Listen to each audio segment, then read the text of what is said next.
Chris McGee.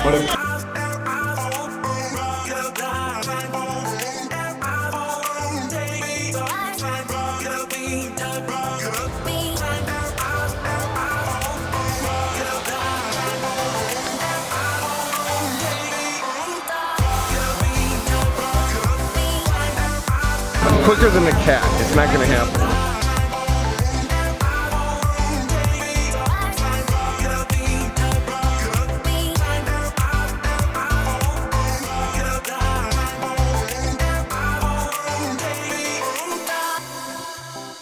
I made it down here. Court number 1, Casey Slick versus Nick and Phil. I got here late, so I have someone to do the quick recap. You might recognize them. I don't know if this is the new model for beach volleyball, but Dollar Shave Club is onto something right here. We get the pool, we put it all in, winner take all, get all the crowd out here. This is the vibe we've been looking for. What'd you say? Yeah, Chris McGee. All right, so what happened? Give it to me right here. I'll tell you what, Casey Patterson, Stafford Slick, game 1, had a nice little lead, 3-point advantage, but of course Phil and Nick came back. Okay. At the end of that game, 2019, they called a chowder on Phil. They called chowder on Phil? Which is tough to do. Alan Siegel. Alan Siegel. He's the same guy who called the chuck on Chase Budinger in the finals in San Francisco. Championship point again. Oh, nearly. The call finishes it. You don't call a shot from match point when it's pretty good. Phil didn't complain, but you know, Nick took his time, walked over, let Alan know he didn't appreciate that. Okay. And here we are in game number 2, and I'll tell you what, CPAT and Stafford are playing great. They lead 13-12, but it's funny, I was just telling the boys, until Nick and Phil are knocked out, as you know yesterday, you had that in the 4 and the 3rd, it's too tough, right? You almost have to play perfect against this You have team. to play perfect. Yeah, it's pretty amazing. You know, 1 or 2 mess-ups, and game's over. Yeah. You know what's fun, man? Sitting here, this level is so high. It's so fun to watch these matches. I'm glad Casey and Slick are fucking finding their groove. Yeah, they're finding their groove. They're playing great. You know what? They're serving tough. They are. And they're staying steady. You have to. But you know what they're doing well is siding out, which I know that's cliche, and you hear that from every level on, from 12 years old up. But siding out against Phil and Nick is not an easy thing to do, but they're doing it consistently. That's why they have a shot. I might go to show backs really quick, and then I'll come. Okay. Well, that's where you should be. Okay. That's where you do your best work. I know.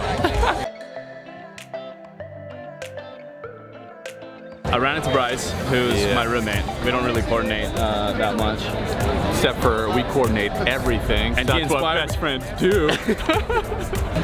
This one is Tri-Born.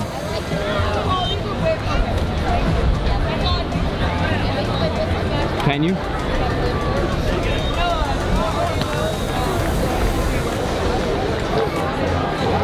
Nice drop, Born. And high line. Got it. So Tri-Born was my roommate, but this is my new roommate. Boom. Upgrade. I don't know about that.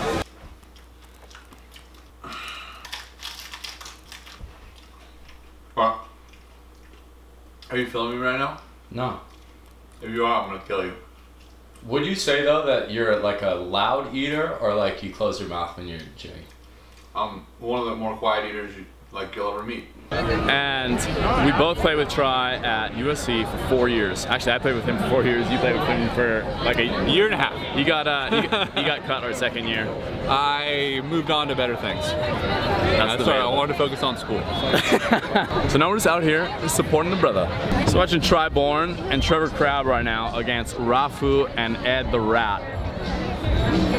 The Rat. I haven't done anything for this vlog yet, but I did run into Tim Hovland. Tim, you ever win this tournament or what? How many times do you win this? 6 times. 6 times. 5 times. Great spot to play volleyball. So now, championship point for Hovland Dodd. A little different than last week. And Stokely zooms it out of bounds, and Hovland and Dodd. Finally, the breakthrough. Well, it's got to be a sweet, sweet victory. Look at that picture right there of Hovland and Dodd. Do it. So Hov, you only played when it was big court.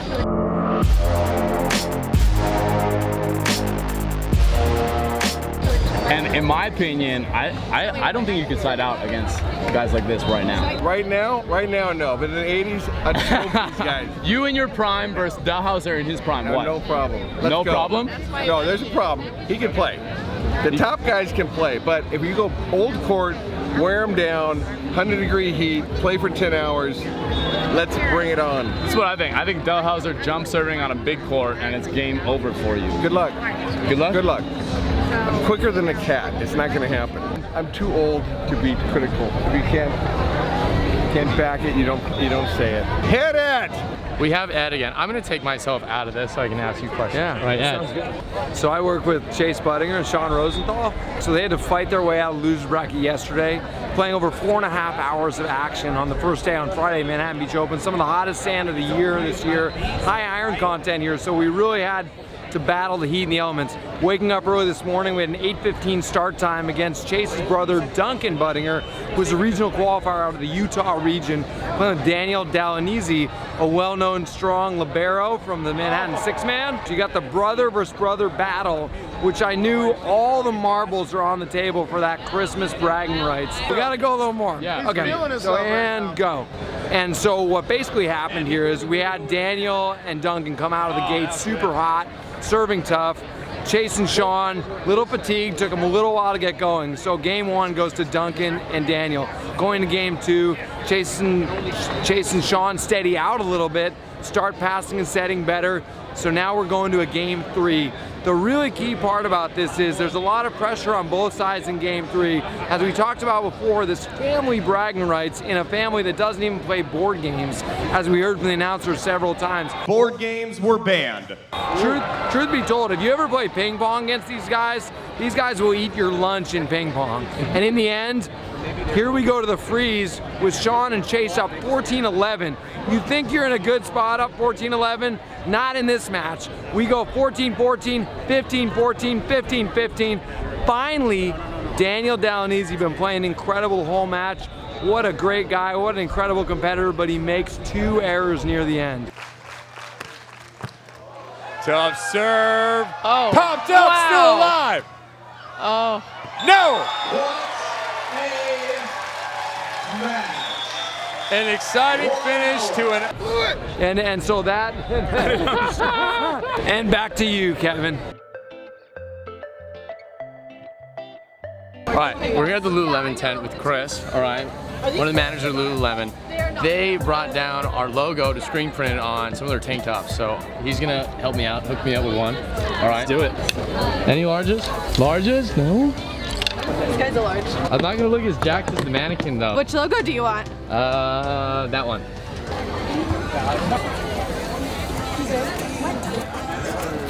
Whoa! All right, we're gonna switch it out. We're gonna wear it for the rest of the day. Perfect.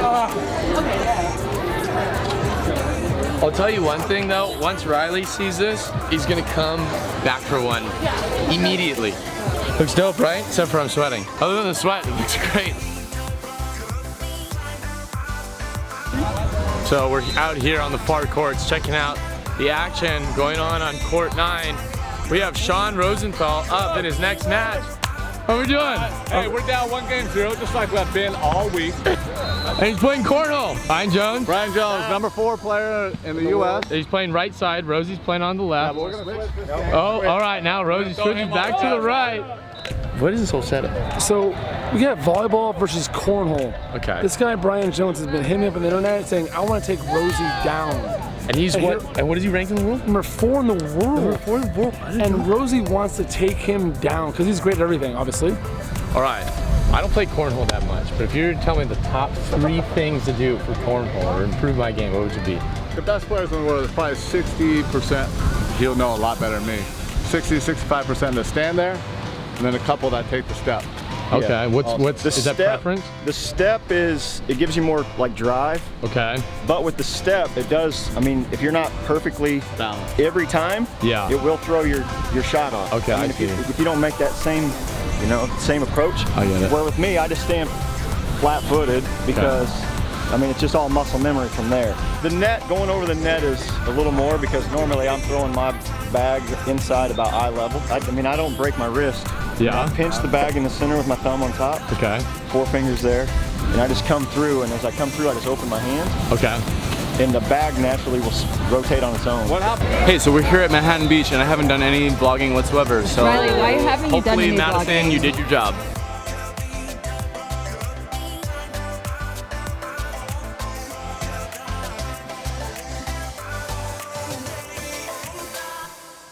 I'm a super considered eater. What'd you get there? Organic beef taco, freshly made from Whole Foods. Or is it Taco Bell? Nope, no, it's Whole Foods. Organic.